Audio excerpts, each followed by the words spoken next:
Hello, I'm Robert. I'm voluntary fact checker for Doomsday Debugging, helping you if you're scared. And this is about the Supreme Court case called Moore versus Harper. And if you read the scary clickbait stories, you get the impression that this case is about whether or not it was correct for Mike Pence to override the popular vote on January the 6th. It's nothing to do with that. Absolutely nothing. It's not about his discredited theories. So you may remember that Pence was asked by Trump to declare that Trump had won, even though the popular vote said he hadn't, and even though Congress had decided and affirmed that the popular vote was correct and that he hadn't won. And this, according to Pence's attorney, so Pence, of course, sought legal advice when Trump told him to do that. And his attorney then talked to Eastman, who was the one who had advised Trump. And Eastman himself admitted to Pence's attorney that his plan would lose 0 to 9 in the Supreme Court. Every single Supreme Court justice would say that his plan was incorrect. He originally started 7-2, but then later on, after talking some more between the two lawyers, he said no, he'd lose 9-0 if it ever got to the Supreme Court. So there's no possibility of them deciding for something like that. And this is, confusingly, it's got the same name, the Independent Legislative Theory, but it's a different section. Instead of Article 1, Section 4, which is what this is about, the Eastman one is about Article 2, Section 1. It's a different part of the US Constitution. So you're not even looking at the same legal code. And it's also different in sequence because the John Eastman bullshit theory is about the idea that the legislature could decide how to conduct the elections, and then after the elections are already conducted, then change their mind and say, well, actually we're going to do it a different way. And that was what was so controversial about what he said. And no Supreme Court justice would have accept that. If it just said that they can decide before the elections, so that, for instance, Texas could decide that they're just going to appoint Republican electors in 2024 and they're going to decide that right now, then everyone agrees that the states are permitted to do that. Because it's a very different situation for that section there. But there are lots of other checks and balances and reasons why they wouldn't do it. But they are going to, it's constitutionally permissible for Texas to just decide today, we're only going to appoint Republican electors from now on, and that's how we're going to choose the electors. So that is constitutionally acceptable, but changing it afterwards is not constitutionally acceptable, and lots of other reasons why they won't do that. So I'll go into that in a bit. So this is about a completely different thing. So this is about Article 1, Section 4 of the US Constitution, and if you go and read that, it says that it specifically gives Congress a role there. It says this is about the elections for senators and representatives. I don't know if I need to explain some of the background here. For any of you who are, maybe some people in the States even don't really quite know all the details. So when you vote for a president, then you don't actually vote directly for the president. You vote for your state's electors. You vote to choose who are going to be the electors for your state. And those electors then come together, and you have several of them for each state. And then they come together, you don't even come together physically, they just all vote on a particular day as to who they want to have as president. And it's called the Electoral College. It's kind of virtual college. And then based on who they vote for, that's who the president is. And these votes are then they are by a particular day, and then those votes are all mapped up, sent in boxes to Congress. Then Congress formally counts them in a big ceremony, and that's the one that Pence then reads out the count of what they counted, and then they go to Congress and some of there's an opportunity for the people in Congress to say that there's something wrong with this particular vote for this particular state. And then almost always is someone who says that, and they just get a few people who support what they say, and it never even came close to passing that stage of enough people in Congress saying that to override the vote. And so then finally John Eastman said, well, even though you haven't got anything like enough votes in Congress to overturn it, you could just say that Trump won, and that is this bullshit theory which no Supreme Court justice would support. And so if we go now back to what this Moore versus Harper is about, then this is about nothing to do with electing the president. It's to do with electing the House of Representatives. So again, just a quick potted summary about how that works in the United States. So each state has a certain number of representatives that they appoint to the House of Representatives. That's the lower house. And then you have the Senate, which is just 2 for each state. So the 100 senators, 2 for each state, but many more in the House of Representatives, because some states, the largest states, have more representatives. Like California has lots of representatives because it's a very populous state. And but it's not strictly proportional to the number of people, because they thought that would be just too much of it would give too much weight to the most populous states. So the House of Representatives is slightly weighted towards the less populous states, just so they can have some say in it. So that's the House of Representatives. And then the House of Representatives is the same thing as with the Electoral College. If they wanted to, Texas could say, we're always going to appoint Republicans to the House.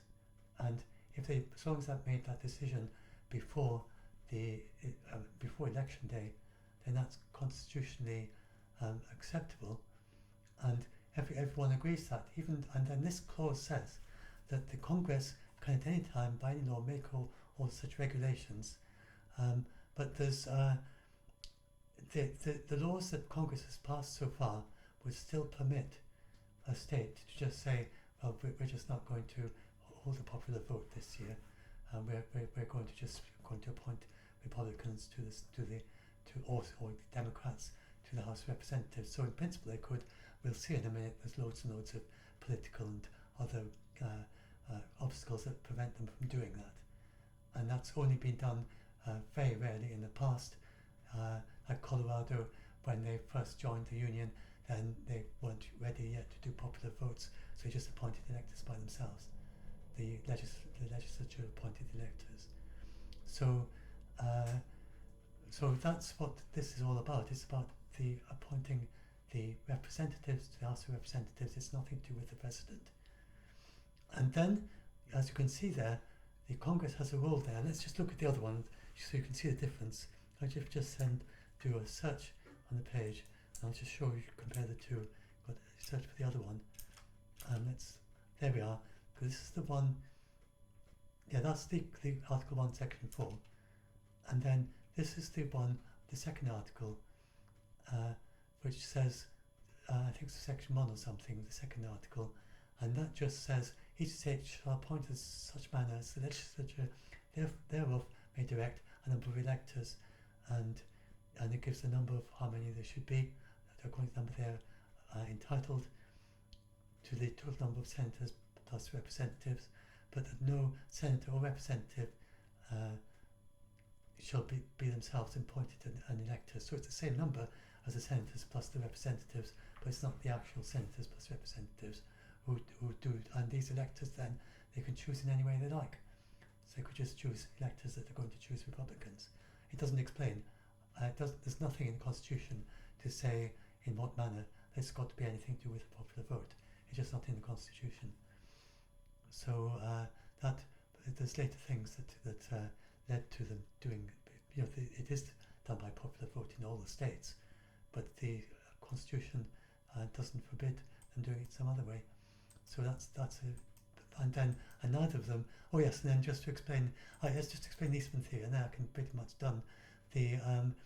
This says each state shall appoint in such a manner as the legislature thereof may direct.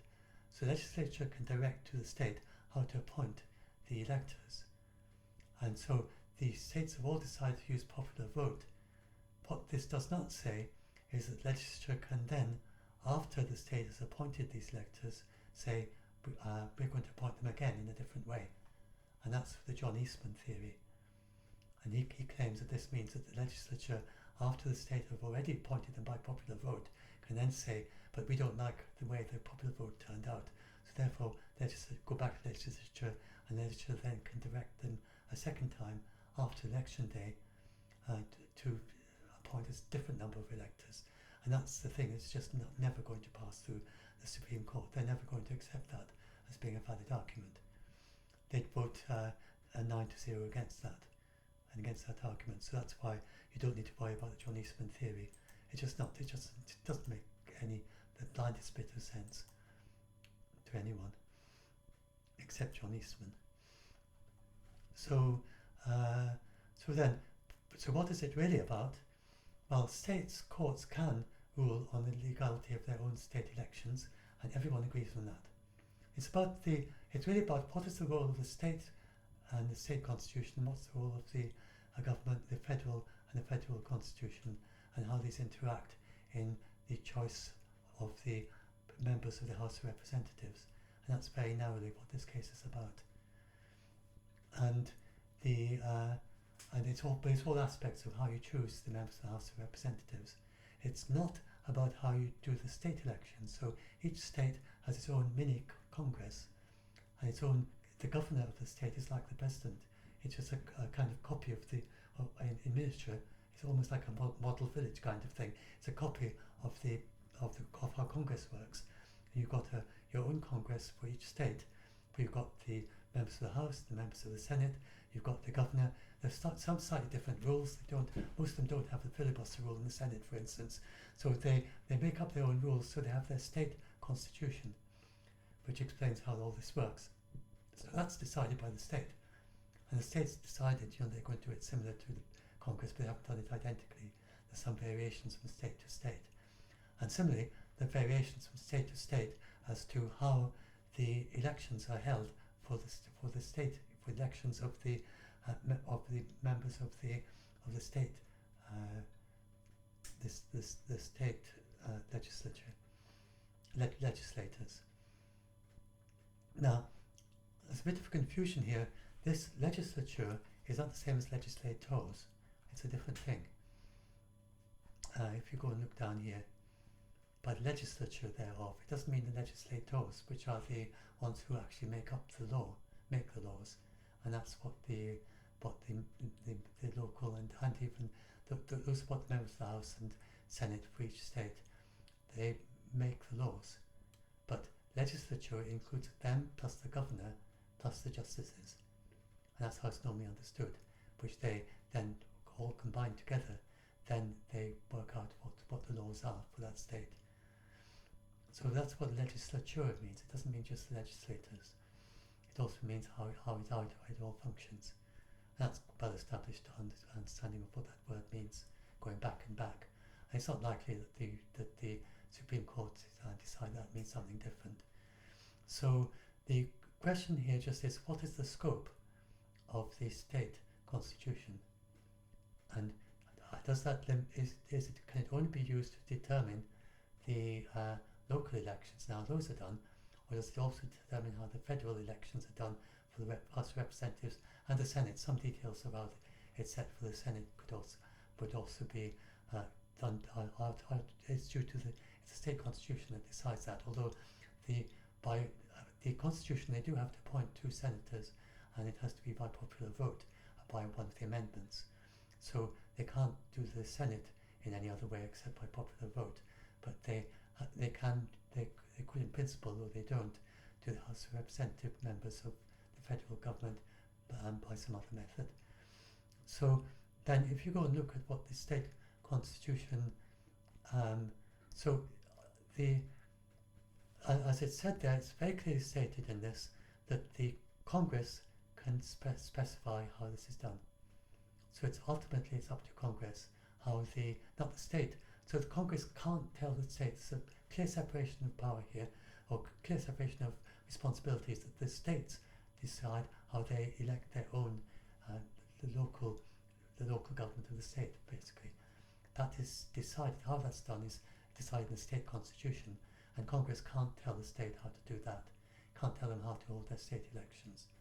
But Congress can tell the state how to hold their federal elections for the House of Representatives, or for the Senate, to what extent that the things that aren't specified in the Constitution. And so, but the Congress hasn't actually set many rules for this, and the reason is because the states have many different ways of doing their. The states have many different. I'm just double check that I'm still I'm recording. Yes, I'm recording. Yes. So the states have many different ways of different states have different things about voters' ID and you know, how you can whether you can do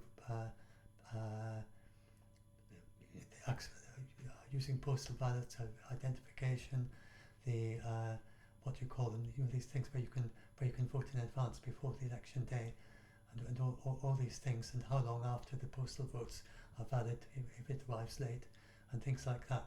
All that is set by the states individually, and for the state elections. But when it comes to the House of Representatives, then the Congress just hasn't specified anything for that, because each state has a different way of doing it, and it'd be very messy to say, well, actually all of you have to do vote ID in this particular way for the federal elections, and all of you have to accept postal votes up to such and such date for the federal election, but there's a different date for each official state has different rules for the state election. That'd be very messy. You'd have to have two different ballots. For postal votes, you'd have to send in two different postal ballots, or you send them in the same one, but if it goes beyond the date for the state and it's within the date for the federal, or vice versa, then you have different parts of your ballot that would be valid. It could get very complicated if the Congress set different rules from the states, and it couldn't set a uniform rule for all the states, because Congress has no power to force the states to conduct their local elections in a particular way, and they have many different rules. So this would be immensely complex if they did decide that that is only. So this whole case is about, but can they use the state constitution for the federal elections?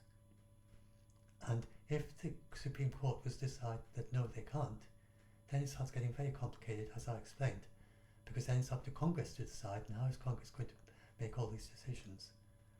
And you know, what is the legal basis for the postal date for the House of Representatives, say, if it's not decided by the state constitution? So the whole thing could get very, very complicated and messy if they decide that it's all up to Congress. And I suppose Congress could pass legislation saying, well, Congress could pass legislation saying that each state should use the date that they've set for the state laws for the federal laws. I don't suppose there's any reason why Congress couldn't do that. So Congress could just specify it and say each state should use its state constitution as the basis. I suppose that could be possible. They could set up per state way of doing it. Anyway, it's all very hypothetically. Hopefully it's not going to come to that, because it would just be immensely complicated and difficult. But it's not like the John Eastman theory. But the John Eastman theory, it's 9-0, it's a slam dunk. There's no way that anyone would decide for that. But for this particular thing, apparently the legal situation, because of the way that it is stated, and because of the situation, because it's about doing it in advance, not afterwards, and deciding in advance how you're going to do it, rather than John Eastman's thing being about doing it afterwards, because the Congress, there's a check from Congress. So with John Eastman, there's no check from Congress either. So in this case, there's a check from Congress as well. So they could decide, well, that's enough of a check on it, and it does fit with the Constitution to interpret it in that way. They might decide. Though others say that it doesn't work and it's not what the Constitution is saying. and there's legal debate on that, and there's genuine legal debate. The minority is it's only a minority that's in favour of the independent state legislature on for this particular Article 1, Section 4, but there's a minority. It's not zero. And if you look at the Supreme Court, 3 of the Supreme Court justices have shown an interest in this. Showing an interest is not the same as saying that they would decide that way. So 3 isn't enough. You need 3 is enough for them to consider it. 3 is not enough for them to decide in that favour.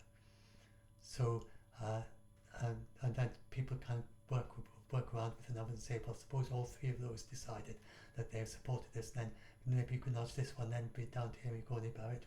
Maybe she could be tipped over somehow, and then it would be. It's not very plausible, but it's not totally impossible that it could tip over to majority the other way not through. And I just want to make clear, you get people saying that the Supreme Court is controlled by the Republicans. That's not true. The Supreme Court has often voted, for instance, against Trump. He did many executive orders and that were struck down by the Supreme Court. You surely remember some of them, like the ones about not permitting immigration from certain countries and things like that. Then they just said, no, that's not the law. So these are justices, and they make the decisions not according to whether it could easily be. There's no guarantee that the people who are seen as conservative justices actually vote Republican. For instance, some of them may well vote Democrat. There's no guarantee that they vote Republican just because they make the decisions that the Republicans like. They generally tend to be originalist justices, so you could be a Democrat and also, when you're as a justice, be an originalist. And this means that they tend to favour the original interpretation of the law, which often but not always is slightly in favour of the modern Republican, basically just because the United States was more conservative in the past. So the way they understood the laws back then, it's the exact same text as today, but it's just the same text, but the way they understood it back then may be a bit more conservative than it is today. So there's a slight tendency for originalist justices, but not always, to come up with a somewhat conservative interpretation of past laws. And but they often decide against. And so they're not in any sense Republican, and justice will set up a barrier very carefully, because you wouldn't go to an ordinary lower court, and if you felt that your justice just made a decision because they're Republican and they had a certain view on certain things rather than according to law, then you'd be very cheated by that. And it's the same. Well, these have been through all the lower courts and the upper courts. These are very experienced justices, and throughout their entire life they've set up this barrier to make sure that their decisions are not overruled by their personal views. So this is just not something you need to worry about. So they're not going to decide on the basis of their political views. And so people thought, but how then did they make this extraordinary decision about Roe? And the reason there is quite simple, that amongst all the justices, there is a minority that have a history of making decisions that are similar to that.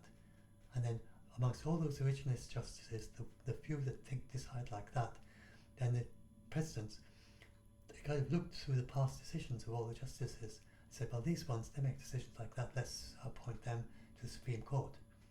And so the Supreme Court ended up not because of them collaborating with each other or colluding, but just because the presidents selected ones with that legal opinion. So it's not them deciding that we want to force this through. It just ended up with a Supreme Court which had a majority with that point of view, because the presidents chose it, not because they did. So there isn't some conspiracy going on there in the Supreme Court. They're not going to start overturning all sorts of things. And on other things that the presidents didn't choose them for, there's no reason why their view on abortion legal view, not their personal view, should correlate to their view on LGBT legal issues, their interpretive philosophy to be more accurate. So their interpretive philosophy on LGBT is exactly the same balance as before. It seems to be about 3-6, with the only big decision they've had to make. Whereas it was hugely skewed away from what seems to be the normal amongst justices, specifically for the Roe decision, just because the President selected justices that made those decisions in the past. So it doesn't mean that they're going to do something that Conservatives like or that Republicans like in this decision. So this being a far right thing, in this case, it's Republicans that want to that want the independent legislative thing. The background here is that the Republicans have been constantly trying, and now which state is it? I forget which state is it again. Oh dear, no, I don't want to subscribe to that. I just want to see what the page says.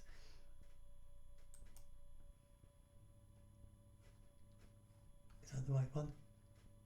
No, that's a different one. This is the one.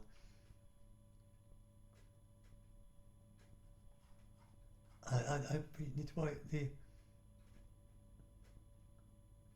in North Carolina. That's right. North Carolina's 14 seats in the next U.S. House of Representatives, and the Republicans in North Carolina they've got a GOP, that's the Republican-controlled legislature, and they've been trying for a long time to increase the number of Republican seats in North Carolina by many different methods, and just to show an idea of what by gerrymandering. So when they have to draw up new district boundaries, then it's a little bit unintuitive to start with. If you're supposed that you want to favour the Republicans, then what you do is you look for all the areas that have got Democrats in them, and these have all got lots of Democrat voters, and you make them all into one big new district, because you can't eliminate the Democrats altogether because they're there and they're voting. So you say, well, if we have just one district that's all Democrats and all the rest are majority Republicans, then we get many more Republicans. And so in North Carolina, ideally they would want to divide into just two districts that are Democrat voters and all the remaining 12 are Republican or leaning Republican, and that's their aim. And they've tried with a number of different goes at gerrymandering North Carolina to make it almost entirely Republican by kind of very cleverly packaging the Democrats' voters geographically into just a couple of seats for the House of Representatives, and so these continually get shut down by the courts. So they because it's against the local, because the lots of provisions in the state constitution which say that they can't do that. So that's the state laws shoot down these maps. So there are lots of this gerrymandering. Some states permit it, some states completely forbid it, and some states have laws that limit it. And so in North Carolina, then their state constitution has laws that are against unfair advantage to partisan gerrymandering, and so the courts keep knocking down these laws. And this case isn't even about that. They aren't actually contesting the ability of the local constitution of the local justices to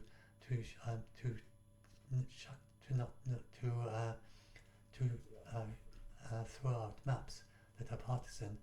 What happened is that that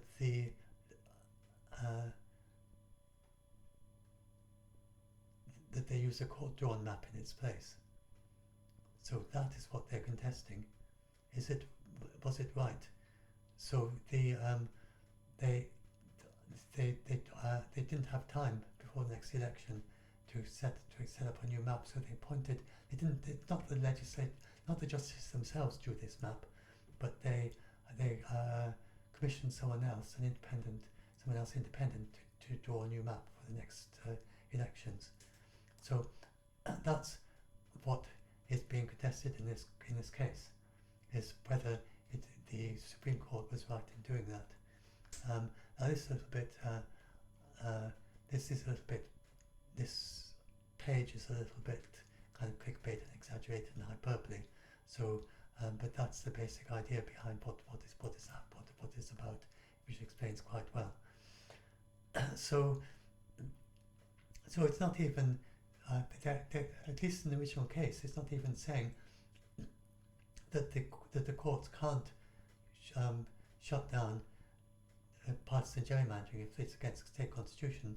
It's about the next step, is whether the courts can actually appoint their own, the courts themselves can appoint someone to draw the maps in its place if they say that the map is partisan. So that's really what this case is about. And so that got it to a point where it's something that the Supreme Court felt they could have a look at and decide whether that's permitted.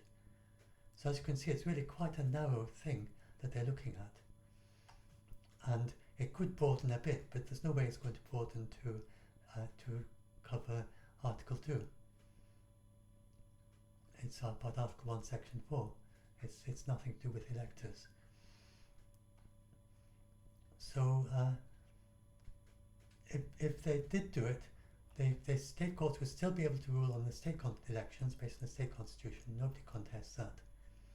But then you would have, and this is someone that's slightly, you get some lawyers that say very forceful things, but say it would be extremely disruptive, but only if they then go on and start pushing it really to the max. It's just about gerrymandering, but if they push it for the max for the other things, then you could get up with a situation where if they made that decision, then you could end up with voters having, as I explained, two different sets of rules, and they have to be processed differently. They may even have to show a different ID. Here's your ID for the federal election, here's your ID for the state election, and different sets of ballots, different voter registration systems. You might even get people that are eligible to vote in one, not the other. Things like that could be very, very complicated if they were to really, that is in this hypothetical future where the Supreme Court decides in favour of this, which isn't looking likely at the moment. And the Supreme Court will often take up cases like this just to clarify it. It doesn't mean that they're going to support it. They just want to talk through the legal arguments here, and then make a decision, because it hasn't been decided in the past. And then the decision in this case does seem very likely to say that it's not permitted, but they just want to put that on record if that's what the decision is. So that it was brought to the courts does not mean that they're going to decide, and they often do decide against cases that the court brought to the Supreme Court. So so I explained about gerrymandering. So and then just to say what's happening just now is that this case is before the they're just going to do the preliminary hearing, where basically they just hear that the Supreme Court justices may make a few remarks at this stage, but they haven't thought through it properly at all.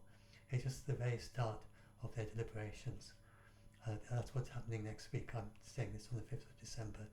I can't remember what date, I'm not sure what date it is, but sometime next week I think it is, that they're going to just hear the case. And hearing the case is, you might get news stories about it, but there's no decision made there. And the typical cycle for the Supreme Court is that they hear cases now, and then they decide the cases June onwards next year. So there's nothing going to be decided yet. So if they do decide this, then if you look at the effect of gerrymandering, that we've already had all the maps have been completed for the 2020.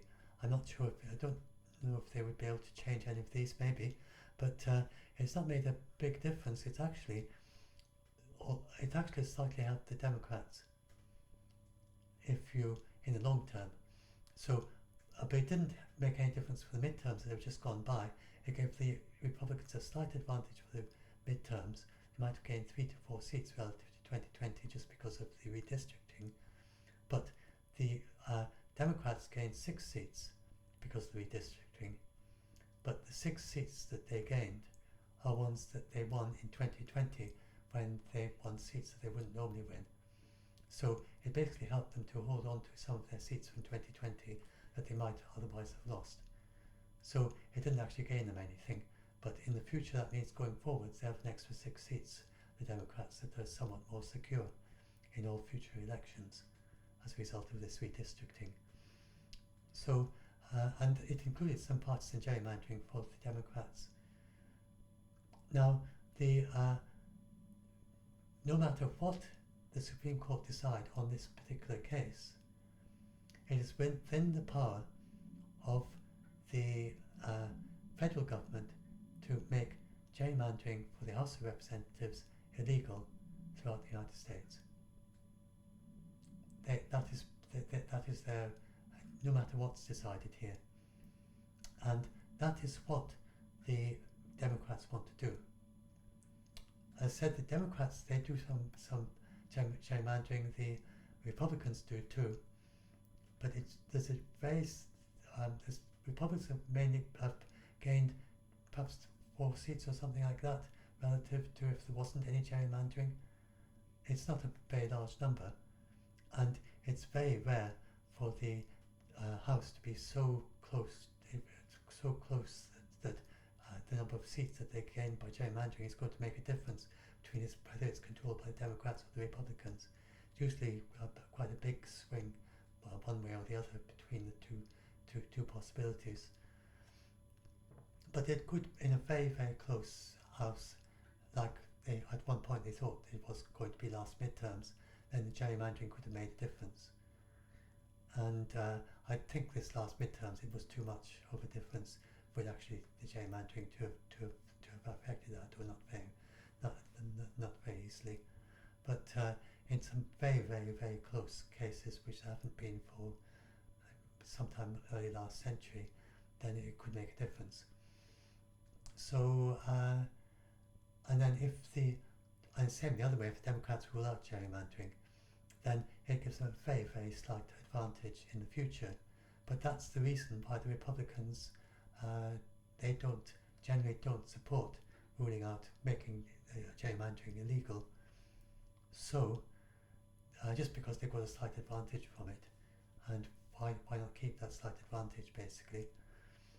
And so the Democrats, the two Democrats that are holding out, the Democrats have the majority in the House, in the Senate at the moment. And it's a strange situation in the Senate that you have this filibuster rule that if you've got a majority, you need a majority of 60 to pass most legislation through the Senate. But there are some exceptions where, like for instance, appointing a new Supreme Court justice is an example, where a simple majority is enough.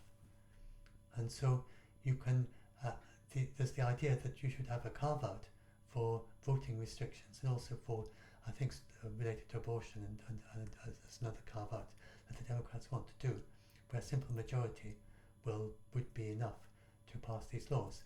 Now the funny thing is that you can change the filibuster rule with a simple majority. So from my point of view, the other side of the pond in the United Kingdom, I don't really understand. I do understand that this is not what they do, but I don't quite understand why politically they don't do this.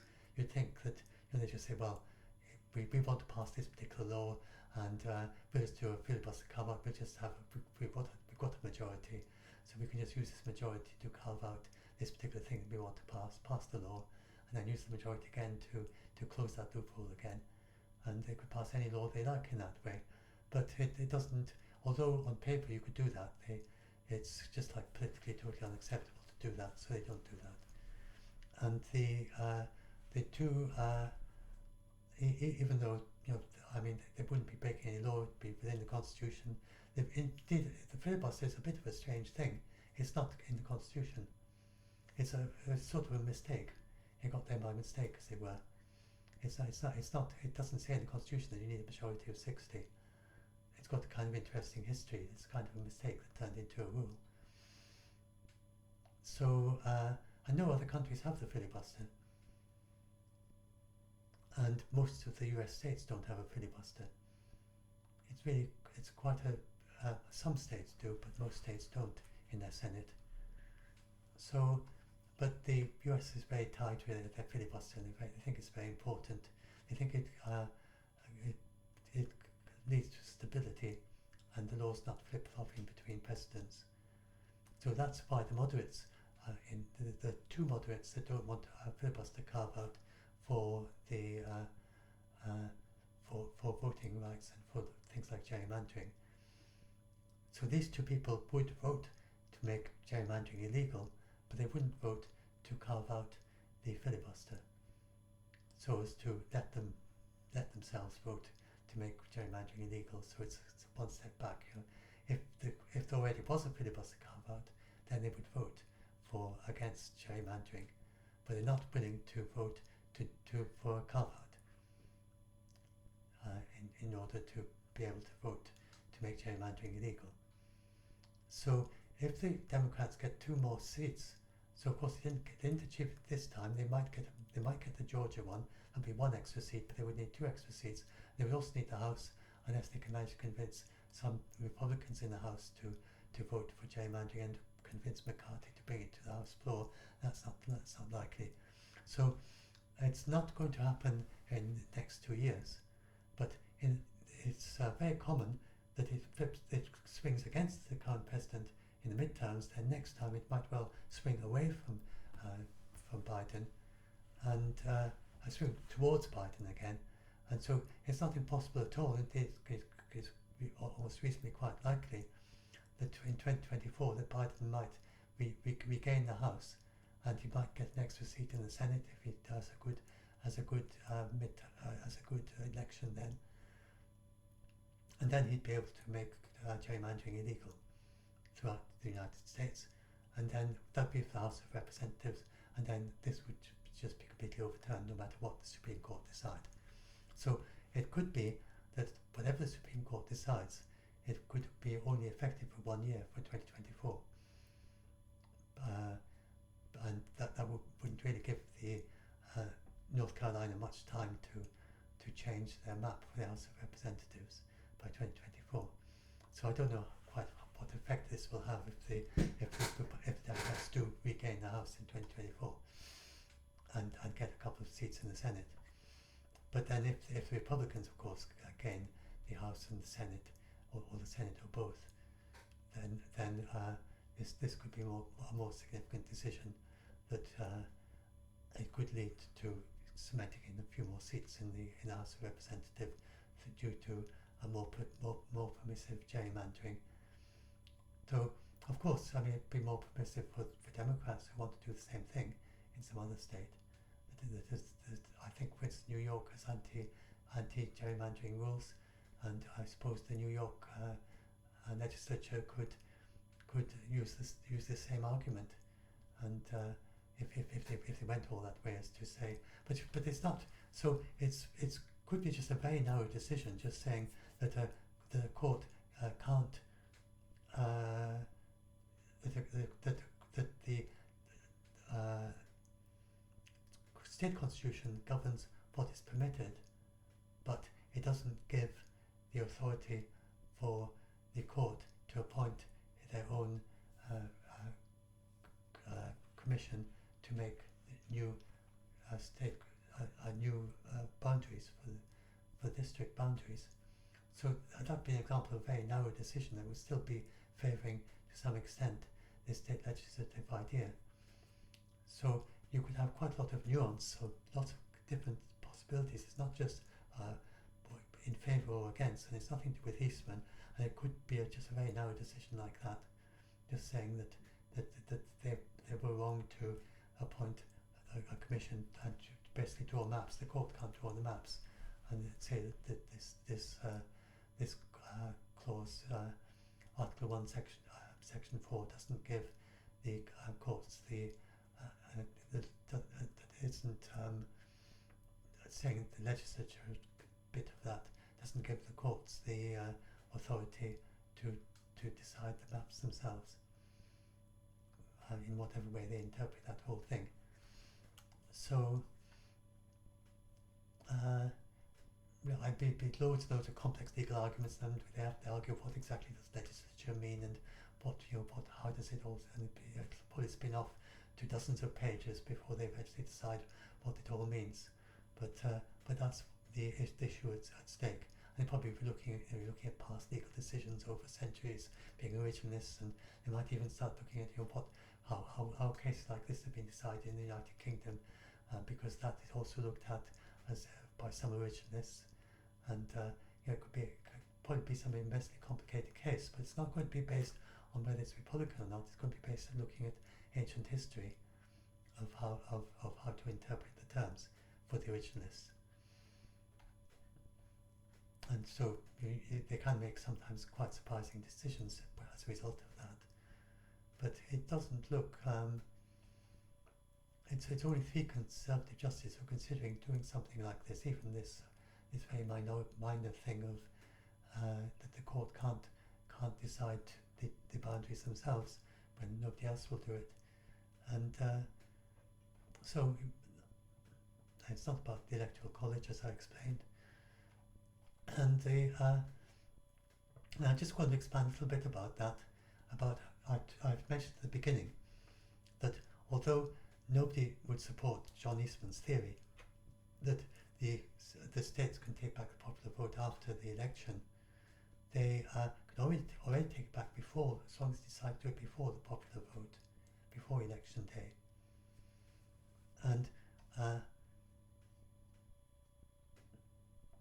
they all use the popular vote, and most have a slate of electors for each party. So whichever party gets the majority vote in the state for the president. So most states do the electoral college by just having a single popular vote over the entire. Although they don't look at which party each representative belongs to and which party each senator belongs to, and then choose electors like that. They choose the electors according to just the majority vote, what's the majority in the entire state. And so if the popular majority is slightly towards the Democrats, they'll choose the Democrat slate of electors. All the electors will be Democrat in that state. And if it's just slightly the Republican squeaks in, then all the electors will be Republican. There are only 2 states, Maine and Nebraska, and they have they send an elector for each congressional district, the same as the House of Representatives, and 2 extra electors for the entire state according to popular vote for the senators. So they use the popular vote for the senators. For the 2 that correspond to the senators, they just say, well, those 2 go by the popular vote. And then the congressional districts, I think there's only 2 or something, and those they choose a popular vote for each one, and they might have so they could have a mix that 1 Republican, 1 Democrat elector for those, and those could be both the Democrat or both Republican. So that's how it's done at the moment. But the states are free to choose the electoral college votes just as they wish, and there are actual examples in the past. Colorado was the last state to appoint electors without a popular vote in 1876. It only just joined the Union, and it just hadn't got together a way of doing the popular vote. It hadn't built up its constitution and saying it's a popular vote. But and the court has declared that states do have the right to take back the choice of electors from the public, from the people. So in principle, Texas could say we're always going to vote for Republicans, but there are a number of precautions. They say that the states gave them a fundamental right when they gave control over electoral picks. So after you confer the right on someone, then there's lots of things that make it difficult to remove that right, including due process and equal protection. So I'm now talking about electors, not the House of Representatives. I'll talk about the House of Representatives in a minute. I'm talking about the electors at the moment and the John Eastman thing. And it's not clear how strong that is, but it seems for sure that if they wanted to take back the popular vote, which nobody is even considering doing, for the president, want to take back the popular vote for the president, they would almost certainly have to pass a new law or resolution to change their constitution. and the majority of legislators would have to agree, and it might not be subject to governor's approval or veto override, and it might be subject to the filibuster rule as well. They don't mention that there. Some states have a filibuster rule, so you'd have to have a 60-seat majority in the state senate. And if it passed all of that, then so long as this change happened before the election happens, not after the ballots are cast, and if it's done properly in this long process like that, then in principle they could take back the popular vote. So the main thing that stops that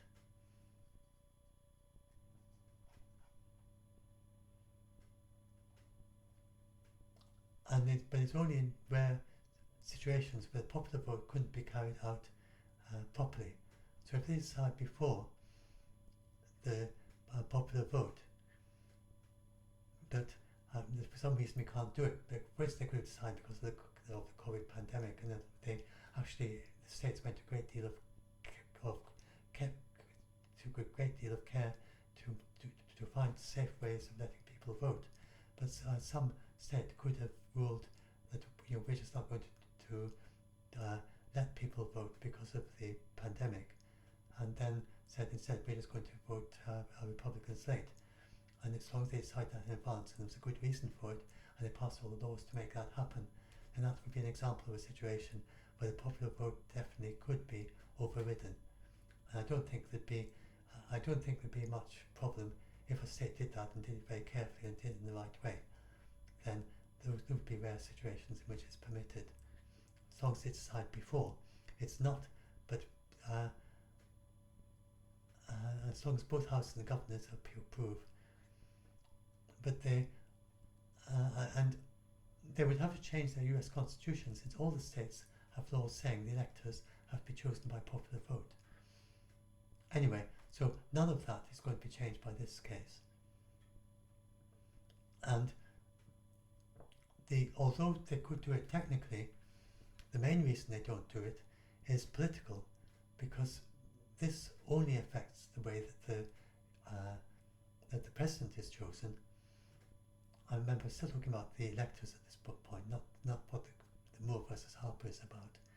So the reason that they don't just tell the people they can't vote the president anymore is because it makes no difference to the way the legislators for their state are elected. That's still got to be done by popular vote, and so the general public is just going to vote them out in the next election cycle. They say, I can't support a legislator that is going to take away my right to vote for the president.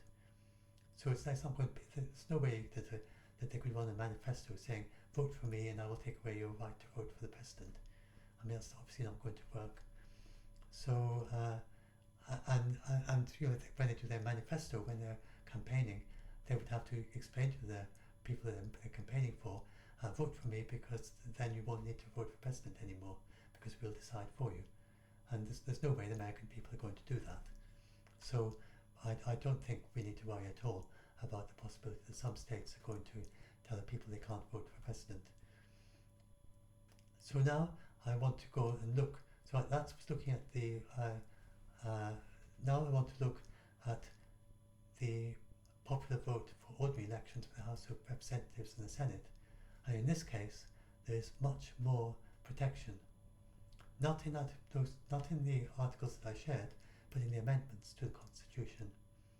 There's a whole series of amendments that ensure that the House of Representatives and the Senate have to, and in the case of the Senate, the 17th Amendment requires states to elect senators by popular vote. So there's no way of changing that, except with a constitutional amendment, which is a very long, difficult process, which requires 3/4 of the states. I mean, it's just 3/4 of the states have to agree that they want to remove the 17th Amendment. That's not going to happen at the end of a very long, difficult process. So these are some of the main amendments. And the 14th Amendment extends citizenship, guarantees that rights of citizenship, like voting, can't be restricted by the states. And 15th Amendment restricting the right to vote due to race and so on. 26th Amendment extends the right to vote to everyone 18 years of age and older. So these are all things that are not anything to do with the state constitution. These are passed by Congress, and these apply to the entire United States. And every country, every US state, they have to give the right to vote to anyone who's 18 years and older. So if for instance Texas was going to say we're not going to allow you to vote unless you're at least 20, because younger people tend to be a little bit more Democrat or some such reason. I mean, they wouldn't actually say that, but if they had some reason, or they say we're not going to allow you to vote unless you're at least 60 or something, then that would go against the 26th Amendment. And the 19th Amendment, then if they said only men will vote, well, that was gone quite a long time ago. So there's not only they have to use popular votes, but there's lots of protection as to that it's got to be kind of fair in some way. And so the protection is in the amendments. It's kind of a little bit indirect. And it's only the senators where they actually specifically say that the senators have to be chosen by popular vote. The other ones, it's more indirect, but it implies that you're going to be using popular vote to vote for the House of Representatives, because it doesn't make much sense to say that you extend the right to vote for the House of Representatives to everyone 8 years of age and older, but you're not allowed to vote at all. So it's rather indirect, but it's reasonably secure. And in addition to that, Congress has the right. So I talked about how Congress can set these laws regulating the way the House of Representatives is voted for, and they actually did that with the Voting Rights Act of 1965. They with these amendments first, but these have already set this. But then first, when they had this one, which amendment was it? The 1870 prohibits restricting the right to vote due to race. That was in 1870. And so for a few years after that, after 1870, the African Americans had a brief period of completely unrestricted voting. They could just vote in the same way as the European originated European Americans. If you can call them African Americans, I suppose you can call them European Americans. That's where they come from. So for a few years after that was passed, the African Americans could vote just as easily as the European Americans. But then after that, many states passed these so-called Jim Crow laws, which sneakily got around the 14th and 15th Amendments. So that's the 14th one I talked about there, and the 15th one.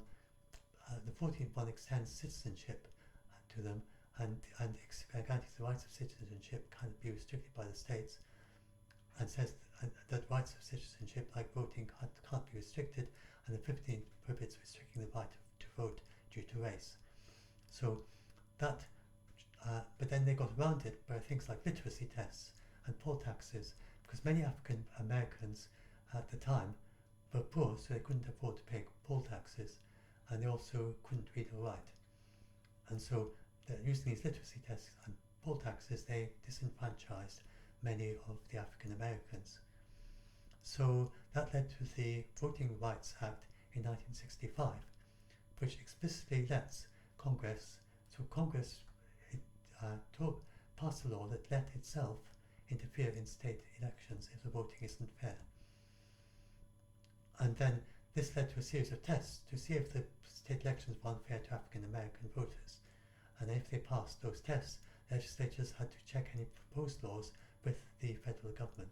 So that was immediately challenged, but the Supreme Court upheld it, and that established that Congress can indeed step in and make sure voting is fair in state elections.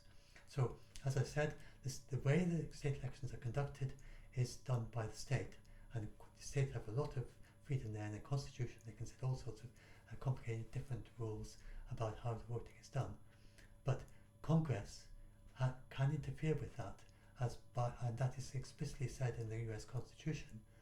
And then this Voting Rights Act clarified that the Congress can interfere in the state elections, step in to make sure that the voting is fair and that the particular groups aren't disenfranchised. Now, in 2013, the Supreme Court ruled And this kind of technicality that in Shelby County versus Holder, the Supreme Court ruled that Congress needs to modify the formula it uses to check whether the voting is unfair. And Congress has never modified that formula. So for that technical reason, Congress can't step in and rule against some law for a state if they think it's unfair.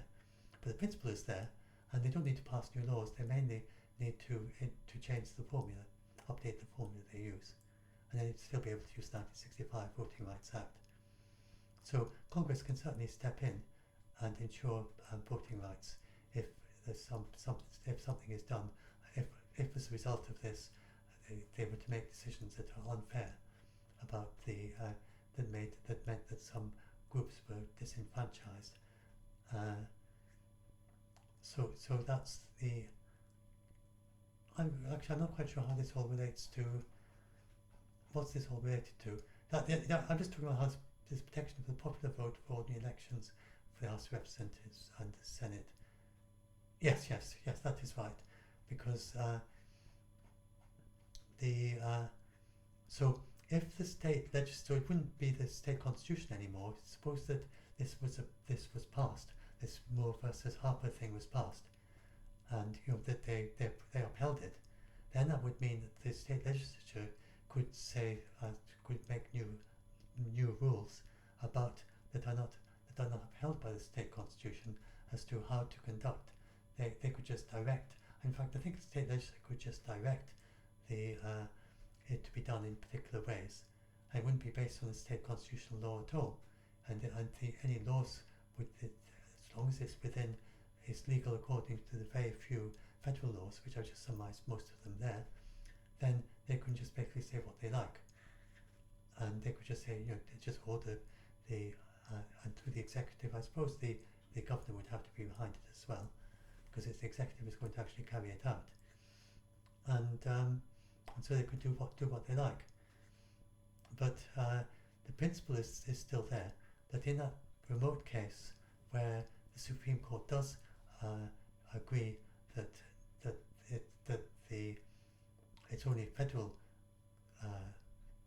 laws that apply to how the House of Representatives members are chosen in a particular state, then in that situation, then Congress would, and then if the state then uses that to do something that's very unfair, that makes it almost impossible to appoint a Democrat, say, or something, then the Congress would need to update its formula for how it tests to see if they're unfair to African American voters, and then they'd be able to step in if the result is unfair to African American voters, or but then Congress can actually step in and make, in this particular case, gerrymandering illegal countrywide, the entire United States. So this is another way. And as I said, if the Democrats get 2 extra seats for the midterms, they didn't get it for the midterms. I wrote this before the midterms. So and Biden is prepared to do a filibuster carve-out if he can't do it in a bipartisan way. So they want to put a voting rights bill in place. And the 2 senators who oppose that are Manchin and Sinema, and they oppose modifying it, and all the Republican senators are opposed to the carve-out. And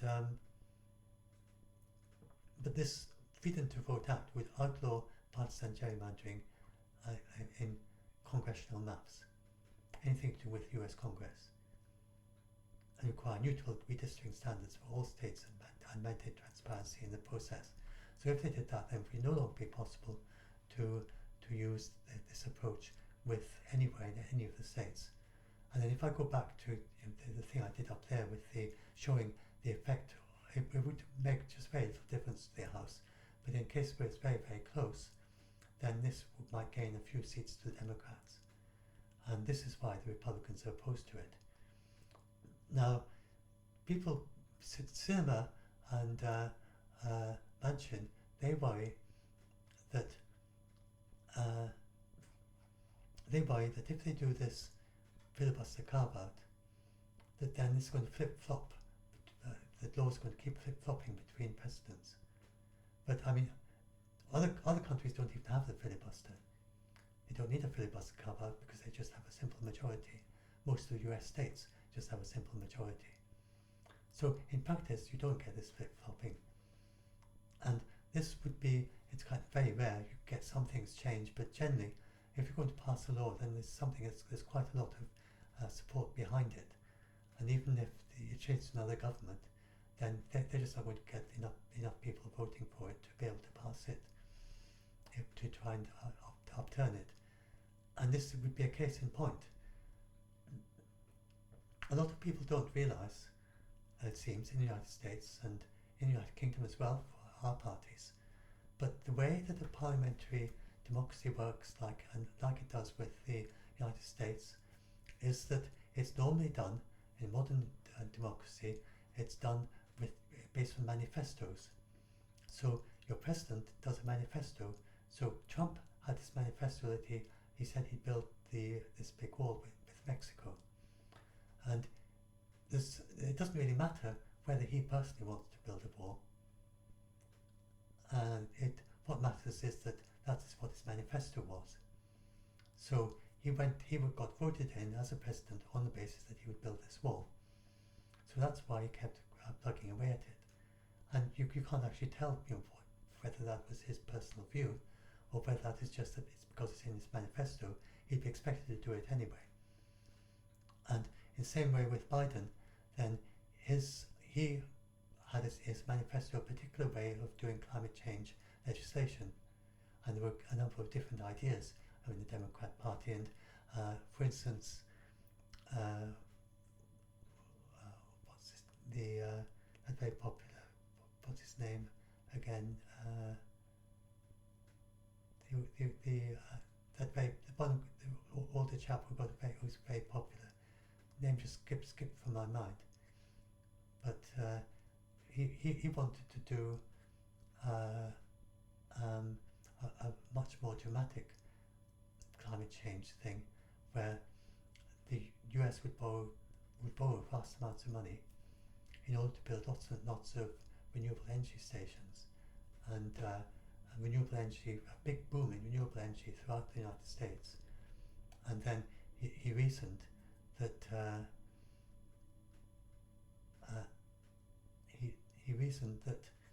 this would lead to a big saving in money for the next decade. So that was quite reasonable. What's his name? I can't remember his name. It's just slipped my mind. But you know who I mean, the elderly chap who got lots and lots of young voters voting for him, and very popular. The name will come back to me. I sometimes forget things. But anyway, my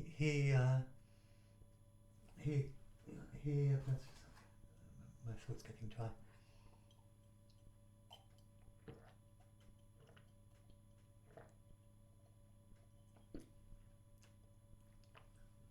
Anyway, I'm sure you know who I mean.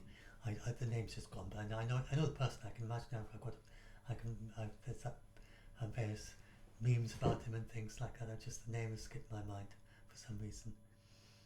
And anyway, so he had a very different idea about how to do the climate change legislation, and that was in his manifesto.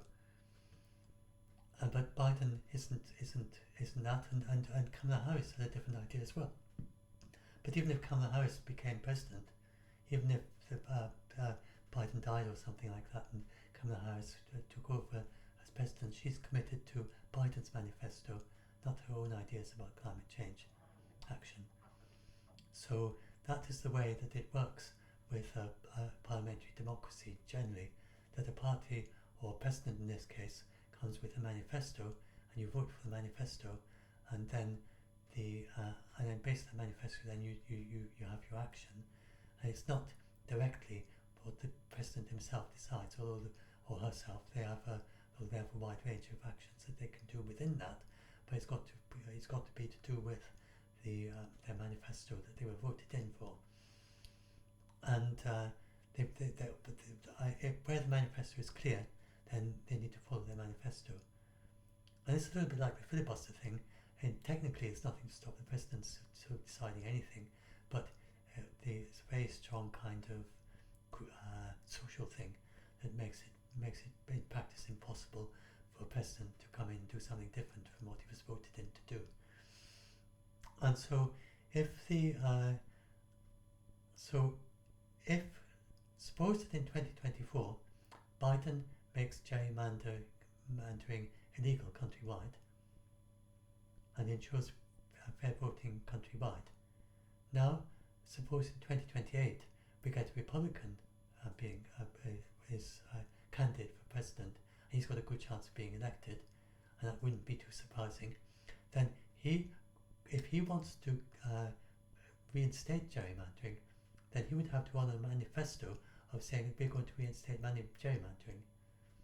And it's a very different thing to say, well, gerrymandering is, we think it's okay, we're not going to change it. It's a very different thing to say, well, we think we need gerrymandering, and try and get people to vote for gerrymandering. And he probably wouldn't get many votes and probably wouldn't get in as president. So it's not likely that anyone would do that. So if they do make gerrymandering illegal countrywide, it's not likely to flip back again, and some future president makes it legal again, because it's quite a strange, eccentric system in the first place, and many people think that it shouldn't be like that, but they just don't have this, just inertia and habit, and they just can't be bothered doing something about it. But if it was made illegal, then there would be very little possibility of flipping it back again and making it legal again. So that's what Congress can do. They could make gerrymandering illegal in 2024 if they get the extra 2 votes, and then only would be illegal, and the United States would have a similar system to just about all other countries on that. So that could happen. So that's an example. So it doesn't matter. It's really so that it doesn't really matter. So if they do decide, so if the Supreme Court do decide that in Moore versus whatever it is, Harper, if they do decide that the district courts were not permitted to make their own maps, and if they do decide that then that could lead to a situation with some gerrymandering in North Carolina, but the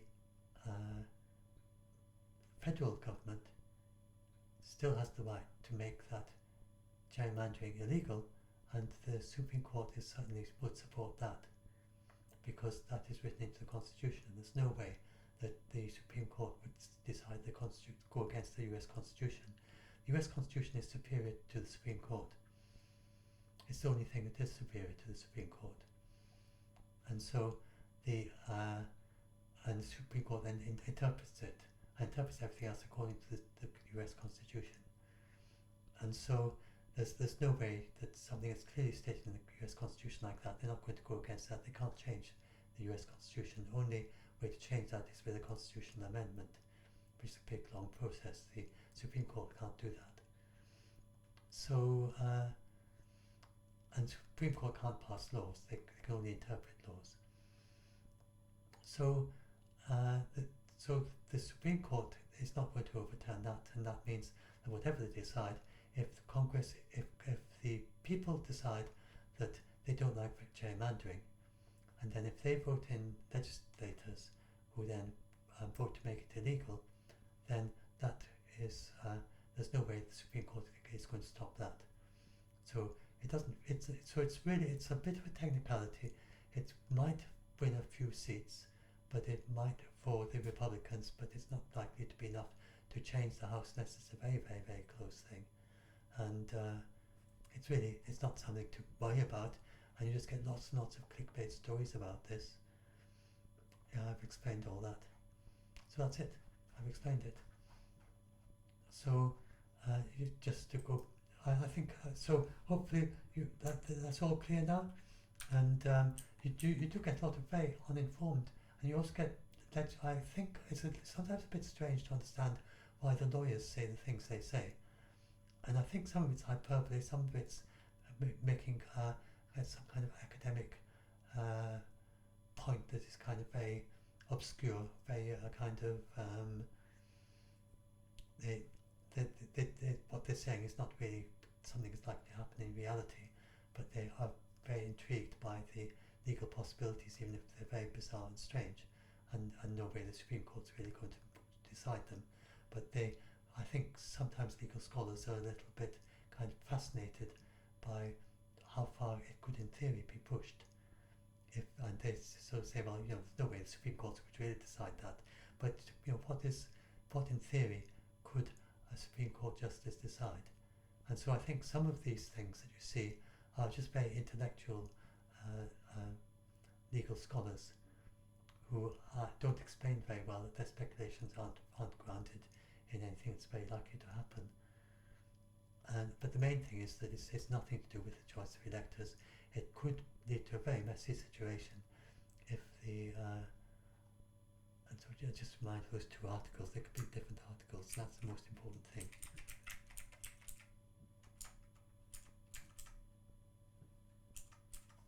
Article 1, Section 4, that Congress has the final say, and it's got final say over and above the states on the elections for senators and representatives for US Congress. The state legislators have the final say on altering regulations within the states, and they can change the US Constitution, the state constitution. The Congress has the final say on how they elect the senators and representatives, and this is a very it's only about representatives in the actual case they're looking at. It's only about the congressional districts for representatives. It's possible that they could widen it just a bit from that to something a bit more general, but there's no way they're going to. It's absolutely nothing to do with Article 2, and it just doesn't raise those legal questions. And multiple legal scholars that I consulted said that it's not going to be anything to do with the choice of the president, whatever they decide. So anyway, hopefully that helps you a bit. You be a little bit less scared by these things. And so now I'll upload this.